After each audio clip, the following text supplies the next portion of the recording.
सैन्य बलों में कॉन्ट्रैक्ट पर नौकरी, जी हां, ये सच है। दरअसल भारत के सैन्य बलों में नए तरीके से सैनिकों की बहाली की प्रक्रिया शुरू होने वाली है। इसे टूर ऑफ ड्यूटी नाम दिया गया है। इसे कम बजट में युवाओं को रोजगार देने के इरादे से जल्दी ही लॉन्च किया जा सकता है। इसको लेकर करीब 2 साल से तैयारी चल रही है।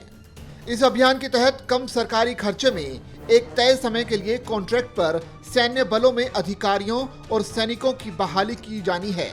इसके तहत नौकरी का समय करीब 3 साल हो सकता है।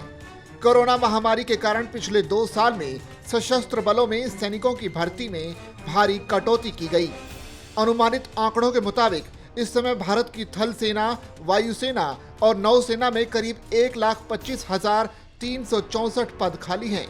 इस प्रस्ताव को शीर्ष नेतृत्व से जल्द हरी झंडी मिलने की उम्मीद है। माना जा रहा है कि इस सप्ताह रक्षा मंत्रालय में टूर ऑफ ड्यूटी पर ब्रीफिंग दी गई। इस योजना को 2020 में सेना प्रमुख जनरल MM नरवणे द्वारा लाया गया। हाल के महीनों में सरकार के शीर्ष स्तरों पर इसके आकार और दायरे पर विचार विमर्श किया गया। इस योजना की अंतिम रूपरेखा अभी तक सामने नहीं आई है। इसका मकसद 3 साल की निश्चित अवधि के लिए सामान्य और विशेष कर्तव्य दोनों के लिए सैनिकों की बहाली करना है। नई प्रक्रिया में 3 साल के अंत में अधिकांश सैनिकों को ड्यूटी से मुक्त कर दिया जाएगा। उन्हें आगे के रोजगार के अवसरों के लिए सशस्त्र बलों में मदद मिलेगी।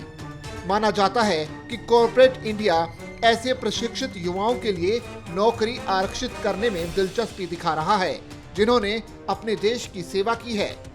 सरकार का मानना है कि अगर सैनिकों की एक बड़ी संख्या को टूर ऑफ ड्यूटी के तहत लिया जाता है तो इससे वेतन, भत्तों और पेंशन में हजारों करोड़ की बचत हो सकती है। भर्ती किए गए युवाओं में से सर्वश्रेष्ठ को अपनी सेवा जारी रखने का अवसर मिल सकता है। इस अभियान का मकसद सरकार की लागत को कम करने के साथ साथ हर साल हजारों प्रशिक्षित युवाओं को रोजगार देना है। IIT जैसे प्रतिष्ठित कॉलेजों के छात्र जो सशस्त्र बलों में उच्च प्रौद्योगिकी अभियान के विस्तार में योगदान दे सकते हैं, उन्हें एक छोटे कार्यकाल के लिए सेवा देने के लिए प्रोत्साहित किया जा सकता है, जिसके बाद वो दुनिया भर में करियर बना सकते हैं।